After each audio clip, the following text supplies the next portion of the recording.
sluggish. It is lacking simplicity. That's my belief. That where the church is sluggish, it's lacking simplicity. Where the church is quarreling, where it is impotent, where it is addled by idle things, where it is pedantic and bureaucratic, and where it is weak as water, it's lacking simplicity. I really believe that simplicity is the engine that allows the church to run and to be strong. And I think that wherever the church is missing vitality and strength and purpose, where it's waning, where it's growing, it has simplicity. And I think that's really lacking. So my question to you today is, why is simplicity such a difficult thing to achieve? You'd think that simplicity would be easy, because we all want things to be simple. None of us really like complexity and complication. You'd think that if something was able to be had simply, that we'd have it. But there are some major obstacles to simplicity. There are some very big reasons why our churches are full of complexities and complications. One of the first reasons why simplicity is so difficult, it's a difficult thing to find, is that simplicity requires faith. Most of us want to proceed in a manner that makes sense to us, right? I know I do. If I'm going to endeavor to do something, if I'm going to commit energy and time and resources, if I'm going to lay down my life for something, I typically want that thing to make sense to me.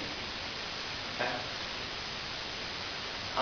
But so much of what God asks us to do and the manner in which He wants to see it undertaken and accomplished does not make sense to us. And so if we're simply going to follow the Lord, if we're simply going to be submitted to the Holy Spirit as far as a leader in the church, that takes a lot of faith. Believe me, I'm sure it took a lot of faith for Joshua to go against the great city of Jericho with ram's horns, right? And with formations, and not have any weapons. That takes faith. And I think that's part of the problem. Another thing is simplicity requires contentment. I really believe that most people, yourself included, would get bored to death with Eden. Okay? I think if I lived in Eden, if I became fruitful and multiplied, and I subdued the earth, I'd probably say, now what? Okay? I'm having kids. I've worked this field. I've grown crops here. I dammed that river up. And now what? I'm just going to live here the rest of my life doing this? I think a lot of us get bored with it.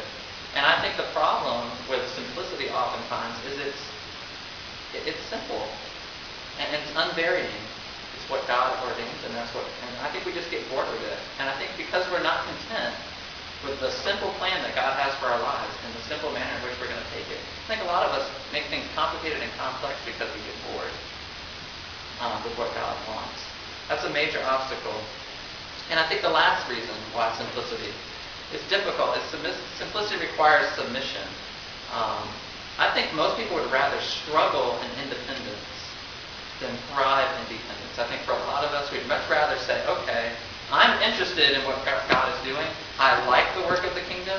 I believe in the kingdom. I believe in the gospel. I want to see it happen. But you know what? I want to try to do it my way.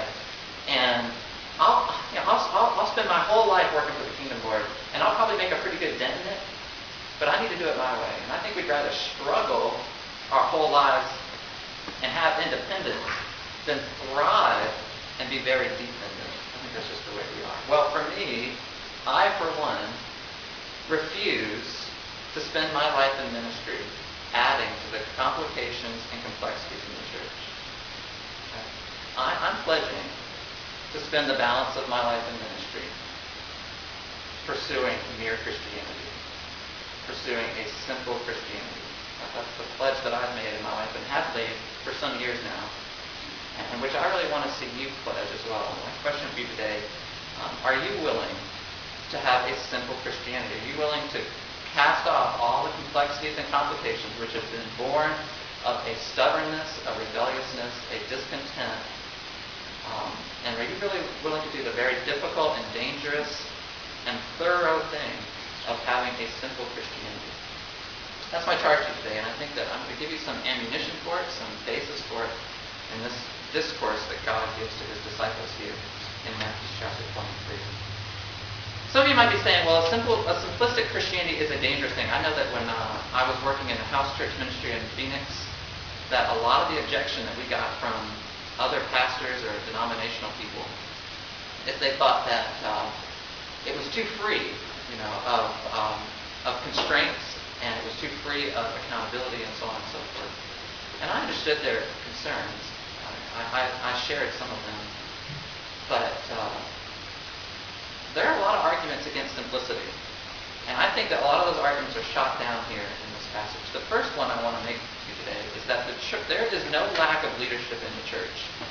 That's a common call that I hear, is that the church is where it is today because it's lacking leadership. Well, I avow to you today that there is not a lack of leadership in the church today. There is a lack of submission. Look at verses 8 to 10 again in this passage. Listen to what Jesus says about leadership. He says, "Do not be called rabbi, for one is your teacher, and you are all brothers. And do not call anyone on earth your father, for one is your Father, he who is in heaven. And do not be called leaders, for one is your leader, that is Christ." Our denomination, beginning tomorrow, is having a leadership conference in Dowling Park. And I've made a decision not to go for a number of reasons, but I've been asked several times by people who called and wondered why I'm not going. They said, "Why aren't you attending the leadership conference?" And my simple answer to them is because I'm not a leader. I'm not trying to be cute when I say that. I'm being fairly sincere. I'm not a leader. And I think that a lot of what's going on down there, which is some of it's valuable, but there's a decision that we've made that the way our churches are structured and the way the denomination is structured is that we have put the responsibility for growth and direction and vision in the hands of people. Well, if it was a followership conference, I would attend. And I'm not saying these people have taken for themselves the authority that is Christ. That's not what I'm saying about the denomination. But I'm just spent and tired of all those types of things. I think it's a bankrupt pursuit. I'm not a leader. And I don't want you to think of me as a leader. We already have a leader. And I don't want, like Saul, taking on the responsibility of being the king of Israel from God. I don't want in this place to be what is really Christ, which is the leader. Okay? Think about the testimony of King Josiah's priority. We're studying Josiah in prayer meeting. Josiah was the 8-year-old who became king of Judah after the country had been divided into two countries. Remember, Israel in the north, Judah in the south, and Israel was already in exile. And Josiah was the son of Amon and the grandson of Manasseh, two of the most wicked kings that Judah ever knew, two of the two most wicked kings in all the biblical history. And Josiah was 8 years old when he became king. Well, Josiah really didn't begin to rule until he was 26, when he was given control of the country.